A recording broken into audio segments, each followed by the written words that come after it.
লেবাননে বিনামূল্যে চিকিৎসা সেবা নিয়েছেন ২৫০ শতাধিক বাংলাদেশি। চিকিৎসা সেবার পাশাপাশি বিনামূল্যে তাদের দেয়া হয় প্রয়োজনীয় ওষুধপত্র। এতে খুশি প্রবাসী রেমিটেন্স যোদ্ধারা। লেবাননের বৈরুত ক্লাসিকো স্টেডিয়ামে সকাল থেকে বিকাল পর্যন্ত চলে চিকিৎসা ক্যাম্প। এ কর্মসূচির আয়োজন করে বাংলাদেশ দূতাবাস ও জাতিসংঘের শান্তিরক্ষা বাহিনীতে নিযুক্ত বাংলাদেশ নৌবাহিনী। চিকিৎসা সেবা দিয়েছে বাংলাদেশ নৌবাহিনীর যুদ্ধজাহাজ সংগ্রামের বিশেষ মেডিকেল টিম।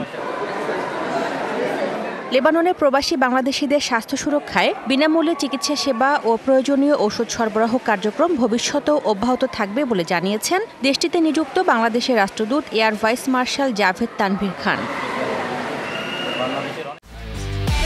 একমাত্র ওয়ালটন এসি দিচ্ছে ১ বছরের রিপ্লেসমেন্ট গ্যারান্টি এবং কম্প্রেসরের ১০ বছরের গ্যারান্টি।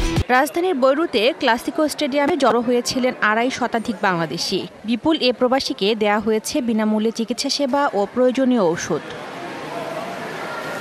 নৌবাহিনীর যুদ্ধজাহাজ সংগ্রামের বিশেষ মেডিকেল টিম প্রবাসীদের দেয় এই চিকিৎসা সেবা। নৌবাহিনীর পক্ষ থেকে বিনামূল্যে যে ঔষধ বিতরণ করতেছে, এখানে এসে আমরা অনেক সুযোগ সুবিধা পাই। এই ধরনের যে মেডিকেল ক্যাম্পে বাংলাদেশি প্রবাসীরা অনেক উপকৃত হচ্ছেন।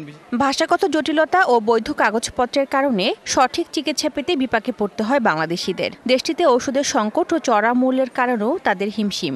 বিনামূল্যে চিকিৎসা সেবার এ উদ্যোগকে সাধুবাদ জানিয়েছেন প্রবাসীরা। বিনামূল্যে ঔষধ পাইছি, অনেকটাই ভালো লাগছে, আমাদের অনেকটাই উপকার হয়েছে। এখানে ওষুধ কিনতে গেলে অনেক দাম, সেক্ষেত্রে আমাদের অনেক হেল্প হয়। এই কর্মসূচিতে আরও উপস্থিত ছিলেন বানৌজা সংগ্রামের ভারপ্রাপ্ত অধিনায়ক কমান্ডার খাজা মাসুম, দূতালয়ের প্রধান ও কাউন্সিলর মোহাম্মদ বাকি বিল্লাহ, প্রথম সচিব মোহাম্মদ আনোয়ার হোসেন সহ দূতাবাস ও বাংলাদেশ নৌবাহিনীর কর্মকর্তারা। DBC news desk.